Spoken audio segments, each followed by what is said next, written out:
샌프란시스코의 연속 3승과는 대조적으로 고전을 계속하고 있는 이정우.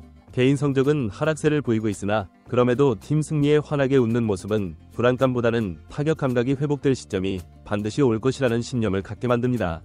샌프란시스코 자이언츠는 홈구장에서 추가로 3연전을 치른 후 원정길에 오르게 됩니다. 맞대결 상대는 아메리칸 리그 중부 디비전의 캔자스시티 로열스입니다. 이 팀은 승률 5할을 웃돌고 있음에도 디비전 내 4위에 머물러 있습니다. 약체로 보일 수 있으나 2015년에 월드시리즈 우승을 차지했던 강팀이기도 합니다.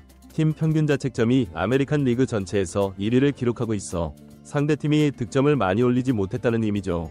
살펴보니 센트루이스나 휴스턴 같은 팀들에게 7점, 10점을 허용한 경우도 있었지만 전반적으로 실점이 적은 편이었습니다. 마침 샌프란시스코 자이언츠도 선발 투수가 로비레이였고 그 역시 평균 자책점이 우수하기 때문에 이번 경기도 타격전이 펼쳐질 가능성은 적어 보였습니다. 이정우가 현재 타격 부진 상황인데 상대 투수마저 강하다면 생각만 해도 우려스럽네요. 실제로 캔자스시티의 선발 투수는 메이저리그 평균 자책점 최상위권에 속한 최정상급 에이스 투수였습니다. 게다가 좌완 투수이기도 했죠. 조사해보니 빠른 볼 최고 구속은 95마일이었는데 어떤 구질을 던지길래 이렇게 좋은 성적을 내는지 궁금하지 않을 수 없었습니다. 이정우는 이번 시리즈 첫 경기에서 3번 타자로 출전하게 되었습니다. 이정우를 제외한 다른 타수는 모두 우타자들로 채워졌습니다.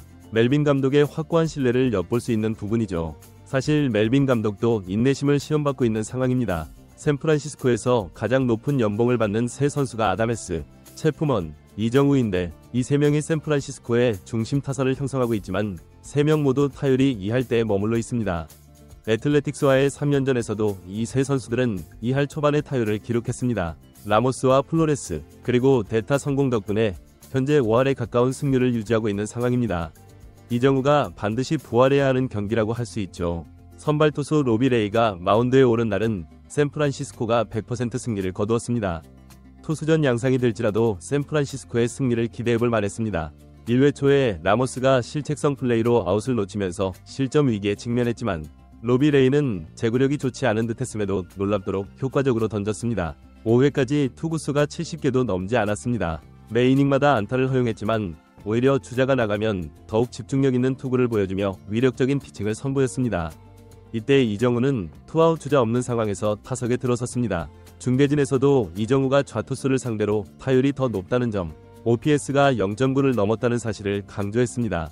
초구는 주심의 판정이 도움이 되어 볼 판정을 받았습니다. 두 번째 공도 이정우가 잘 판단하여 유리한 카운트를 만들었습니다. 결국 6구까지 풀카운트로 끌고 갔는데 솔직히 이정우가 최근 볼넷이 너무 적었기에 안타보다 볼넷을 기대할 정도였습니다. 하지만 이정우는 7구째에 2루 방향으로 향하는 땅볼을 좌아웃됐습니다. 4회에는 이정우가 원아웃 주자 없는 상황에서 타석에 섰습니다. 중대진도 이 투수의 공을 공략할 수 있을 거라고 언급했는데 이정우는 초구에 바로 스윙을 했고 중대진이 환호성을 지르려는 순간 애틀레틱스전에서 봤던 장면처럼 이 2루수가 1루까지 이동하면서 글러브를 뻗어 확실한 안타성 타구를 잡아냈습니다. 4회까지 2타수 무안타였지만 이정우만의 문제는 아니었습니다. 샌프란시스코 타자 전원이 로열스의 부비에 의해 막혀 6회까지 퍼펙트 피칭을 허용했습니다. 다시 말해 전 타자가 무안타였던 것이죠. 로비레이는 메이닝 안타를 맞았지만 그 역시 무실점 투구로 완벽한 경기력을 보여줬습니다. 이번 경기도 경기 후반부에 승부가 갈릴 상황이었습니다. 이정우는 6회에 5번째로 타석에 들어섰는데 이번에는 부비계 바깥쪽 변화구에 삼진을 당하면서 타율이 급격히 하락하고 있었습니다. 더 안타까운 것은 같은 시간에 다저스가 경기하고 있었는데 김혜성이 중견수 9번 타자로 선발 출전했다는 점입니다. 김혜성은 첫 이닝부터 타구 판단을 실수하여 높이 뜬 공의 위치를 놓치는 실책으로 실점을 허용했고 이정우가 6회에 삼진을 당할 때 김혜성도 첫 타석에서 힘없는 타구로 물러나 응원하는 팬들조차 좌절감을 느꼈습니다. 기분 전환을 위해서는 이정우가 4타수 2안타라도 심지어 무안타라도 팀 승리에 기여하는 플레이만이 이 콘텐츠의 의미가 있었습니다. 로비레이는 7이닝 무실점으로 자신의 역할을 완벽히 수행했고 이제 남은 것은 레이 등판 시 전승이라는 기록이 이어지는 것뿐이었습니다. 그리고 7회 말에 진정한 기회가 찾아왔습니다. 선두타자 채프먼이 유격수 땅볼로 아웃되었지만 아담에스가 볼넷으로 출루하여 원아웃 주자 1루 상황이 됐고 부상에서 회복한 슈마츠가 타석에서 첫 구가 실투로 들어오자 제대로 공략해 2루타를 쳐내며 원아웃 주자 2, 3루를 만들었습니다. 샌프란시스코에게 매우 유리한 상황이 조성됐죠. 양팀 모두 불펜이 강했기에 1점차 승부가 예상됐는데 1루가 비어있어 1점을 낼 확률이 더욱 높아졌습니다. 그런데 여기서 큰 사고가 발생했습니다. 9번 타자 피츠제럴드의 타구가 유격수 정면으로 라인 드라이브로 날아가 아웃이 되었고 3루에 있던 아다메스가 무조건 달리다가 잡히면서 한순간에 더블 플레이가 되어 득점 찬스가 무산되고 말았습니다. 이로 인해 더욱 팽팽한 접전이 되었죠. 캔자스시티는 이 위기를 넘기자 오히려 8회에 2점을 추가했습니다. 샌프란시스코의 언더핸드 투수인 평균 자책점 1점대의 로저스가 등판했는데 1루에 주자를 내보냈지만 투아웃까지는 잘 잡았습니다. 그러나 4번 타자 파스쿠안티노가 홈런을 터뜨리면서 샌프란시스코는 패배 위기에 몰리게 되었습니다. 정말 아쉬운 상황이었죠. 같은 시간에 다저스가 애리조나에게 경기 초반 7실점을 허용하면서 선두가 될 수 있는 기회였는데 오히려 3연승 후 패배 위기에 처하게 되었습니다. 샌프란시스코는 이제 2이닝밖에 남지 않았는데 3점 차를 따라잡는 것은 결코 쉽지 않았습니다. 로열스의 불펜 투수는 평균 자책점이 0점대인 강력한 투수였습니다.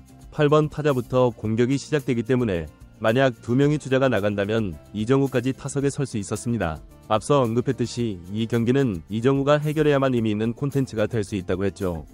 결국 이정우는 투아웃 주자 1, 2루 상황에서 타석에 들어섰습니다. 마토스가 안타를 치고 라모스까지 안타를 쳐서 득점 기회가 마련됐습니다. 플로레스가 모든 찬스를 날려버리면 어쩌나 걱정했는데 플로레스가 삼진 아웃을 당하면서 이정우에게 기회가 넘어왔습니다. 이정우가 타석에 들어서자 팬들은 정말 열광적인 반응을 보였습니다. 이 상황은 이정우에게도 엄청난 부담감을 주었을 것입니다. 중계진도 태극기와 이정우 응원 피켓을 화면에 비추며 함께 부담을 더했죠. 정우 파이팅!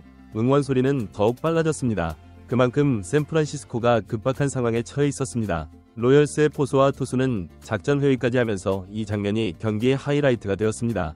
최근 부진한 성적에도 불구하고 여전히 슈퍼스타의 존재감을 확인할 수 있었습니다.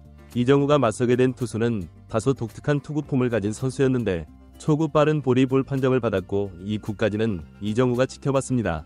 그리고 3구째에 이정우가 완벽하게 공을 받아쳐 2루타를 날렸고 동점을 만드는 줄 알았으나 투아웃 상황이었기에 당연히 주자들이 전력 질주할 것이라 생각했습니다. 그러나 라모스는 홈에 들어오지 못했고 주자는 2, 3루에 머물러 1대2로 추격하는 점수가 되었습니다. 약간 아쉬움이 남았지만 어쨌든 이정우가 팬들의 기대를 저버리지 않는 시원한 타격을 보여줬습니다. 정말 이 경기 2시간 30분 중에서 오직 이 한 장면만이 만족스러웠습니다. 라모스가 홈에 들어왔더라면 이정우가 진정한 영웅이 될 수 있었을 텐데요. 샌프란시스코는 9회의 역전에 성공하지 못했고 오히려 멜빈 감독이 조딘 힉스를 기용했을 때는 정말 경기를 포기한 것이 아닌가 하는 생각이 들었습니다. 그리고 결과는 1대3 패배로 끝났습니다. 다소 허탈하네요. 그래도 긴장감 넘치는 경기, 스릴 있는 승부를 만들어준 우리 정우에게 감사합니다.